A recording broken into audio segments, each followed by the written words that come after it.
So today we will be bearing witness and we will be hearing testimony from members of our community who have experienced the pain of separation, the pain of deportation. And these are just a few of the thousands of tragic stories of family separation that unfold every week. 1,100 families separated and broken every day. What is happening in our nation is a moral catastrophe. This is not about politics. Tearing mothers and fathers away from their children is not a conservative position.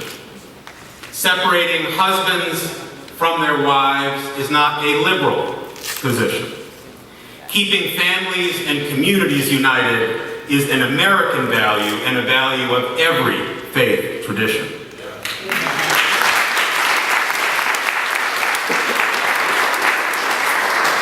But our debate has been debased over the past few months by a small but vocal group of fearmongers. They are talking about taking us backwards as a country.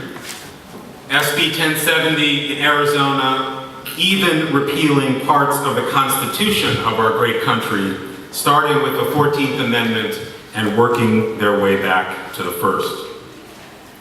But when the purveyors of hate attack us, we do not run, we do not surrender, we do not give up. We are here today to demand relief, reform, and respect. Relief, which means an end to deportations of hard-working people who pose no threat to our country and, to the contrary, enrich our culture and power our economy. Reform, comprehensive immigration reform, the DREAM Act, ag jobs that would bring our people out of the shadows. And we will begin that journey by fighting for and winning the DREAM Act in the United States Senate next week. Respect, meaning an end to the hate and racism in the national debate and a commitment to these fundamental American values and faith values.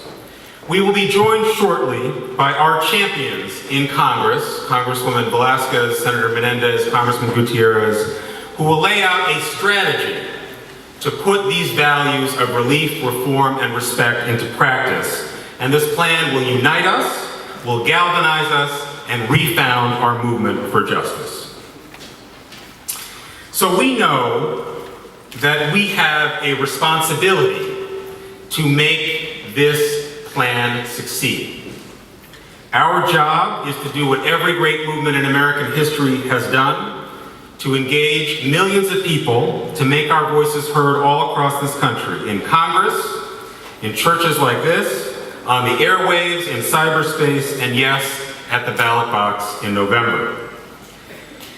We also know that immigrants cannot win this battle alone, so we will make ourselves heard in the tens of thousands on October 2nd at the One Nation Working Together March here in Washington, where members from immigrant communities will join with African Americans, union workers, faith leaders, youth, to demand a return to policies that create work for everyone in our society, an end to scapegoating, and immigration reform.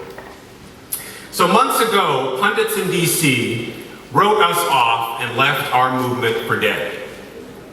Well, we have a message for them today. We are back. We